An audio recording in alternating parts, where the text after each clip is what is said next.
Salam alaikum.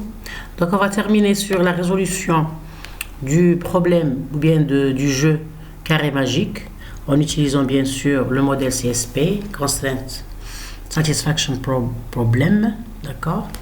Donc on a déjà, c'est-à-dire entamé le processus suivant, l'analyse, la modélisation, puis la programmation, l'exécution et interpréter les résultats.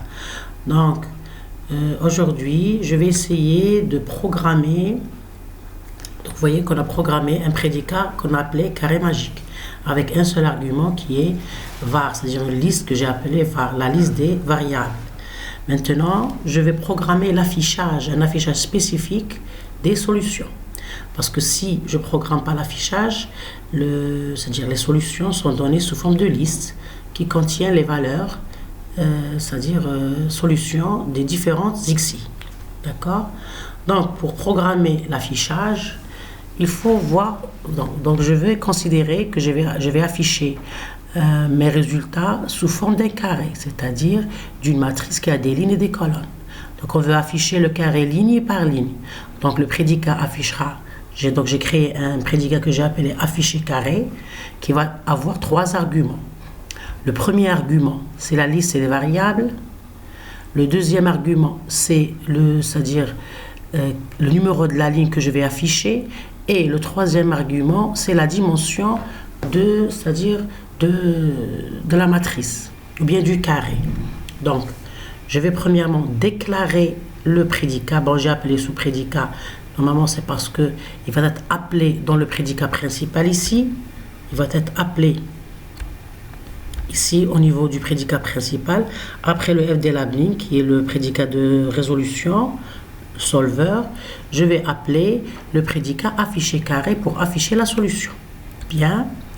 Donc il a 3 dimensions.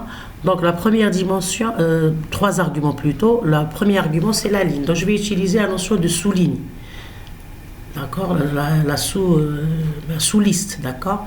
Donc c'est ligne, une barre, carré. Comme quoi je vais afficher une ligne de la matrice carré, ou bien de la liste carré. Bien. Donc, comme deuxième argument que j'ai appelé dimension pour généraliser, c'est le même argument, mais qui va changer selon l'appel du prédicat. Ici, je vais utiliser le write ligne. Le NL, c'est pour revenir à la ligne, c'est-à-dire nouvelle ligne. N, c'est nouvelle ligne. L, c'est ligne. Et puis, je vais faire l'appel, c'est-à-dire, ici, c'est la récursivité. Je vais faire l'appel à cet argument, à ce prédicat, bien sûr, avec le dim égal à 1. Et dim, c'est-à-dire c'est la dimension du carré. Ça, c'est pour afficher la première ligne. Puis, je vais faire le même prédicat, mais avec un i, parce que je vais passer à la deuxième ligne. Donc, comme si, ici, c'est l'affichage de la première ligne, et ici, c'est l'affichage des lignes qui viennent après. Bien sûr, en utilisant la récursivité, un appel récursive, et en utilisant la condition i, c'est-à-dire le i ici, qui est le numéro de la ligne, doit être inférieur à dimension, c'est-à-dire inférieur au nombre total des lignes. Et toujours les mêmes appels, write ligne. Bon, j'ai utilisé ce prédicat tab 2, c'est pour afficher 2 espaces après chaque valeur, bien chaque xi. Et puis on a j égale, normalement c'est j égale à i plus 1. Ici, pour passer, c'est l'incrémentation pour passer à la deuxième ligne. Donc j, c'est une nouvelle variable, is i plus 1 pour donner la ligne d'après, la ligne suivante. Et puis, je vais faire appel au prédicat affiché carré avec toujours la liste, le j, la nouvelle ligne et la dimension, c'est-à-dire la fin de la ligne. D'accord, si je puis dire. Ici, c'est le principe de récursivité. Donc, cette récursivité va s'arrêter lorsque le i va être supérieur à 10. D'accord? Donc, on a utilisé, c'est-à-dire que des prédicats. On a joué sur les arguments des prédicats. On a utilisé le prédicat de sortie qui est le write et qui a comme paramètre, c'est-à-dire l'argument ligne. On a utilisé le NL, c'est pour revenir à la ligne. Et puis, les conditions sur le I doit être inférieur à, c'est-à-dire au nombre total des lignes du carré. Bien. Donc, en général, on va essayer ce code. Donc, j'ai ajouté, ça c'est le code qu'on a fait la dernière fois. On a, c'est-à-dire déclarer notre CSP. On a la liste des variables de x1 jusqu'à x9. Le domaine des variables, c'est de 1 jusqu'à 9. On a utilisé la contrainte globale. Il faut que les valeurs de chaque case doivent être différentes des autres. Et puis ici, les contraintes d'égalité, c'est-à-dire que la somme doit être égale à 15 des lignes, des colonnes et des diagonales. Et pour utiliser le f de Labning, c'est le prédicat de résolution, bien le solver. Donc à ce niveau-là, on va faire un NNL, nouvelle ligne, pour revenir à la ligne. Et on va faire appel au prédicat affiché carré. Et un point ici.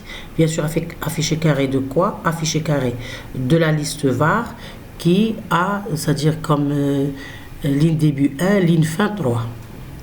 Ici, on a codé le prédicat affiché carré pour faire un affichage spécifique, c'est un affichage conforme à un carré, pour bien comprendre la solution. Donc, j'ai bien saisi. Donc, je vais faire un CTRL S, puis je vais charger mon fichier .pl, prologue. Donc, compilation, elle est correcte, il n'y a pas d'erreur. Donc, je vais faire appel au prédicat, c'est carré magique, et qui a comme argument L, une liste ou bien var, c'est kiff. Donc, point. Donc, vous voyez que l'affichage, il est spécifique. C'est un affichage qui est, c'est-à-dire, on a programmé l'affichage parce que le GNU Prolog n'a pas une interface graphique. Donc, on a fait l'affichage de notre carré magique, ligne par ligne. Donc, si on va, par exemple, essayer de voir, donc de la diagonale, 2 plus 5 c'est 7, plus 8 c'est 15. La ligne 2 plus 7 c'est 9, plus 6 c'est 15. Vous voyez, donc c'est ces solutions. On a en général combien de solutions si on voudrait voir? Donc la solution, on a 1, 2, 3, 4, 5, 6, 7, 8. On a 8 solutions différentes. D'accord? Et puis, jusqu'à la fin, il a pris 63 microsecondes pour l'exécution. Bien. Maintenant, il y a une autre option. C'est-à-dire, on peut toujours généraliser le programme. On peut toujours généraliser le programme. Au lieu, c'est-à-dire, on a fixé la somme à 15. Si on voudrait prendre, c'est-à-dire n'importe quelle somme pour généraliser, donc on va ajouter un argument ici au niveau du prédicat carré magique qui est somme. Et à la place de 15, on va ajouter la variable somme. D'accord?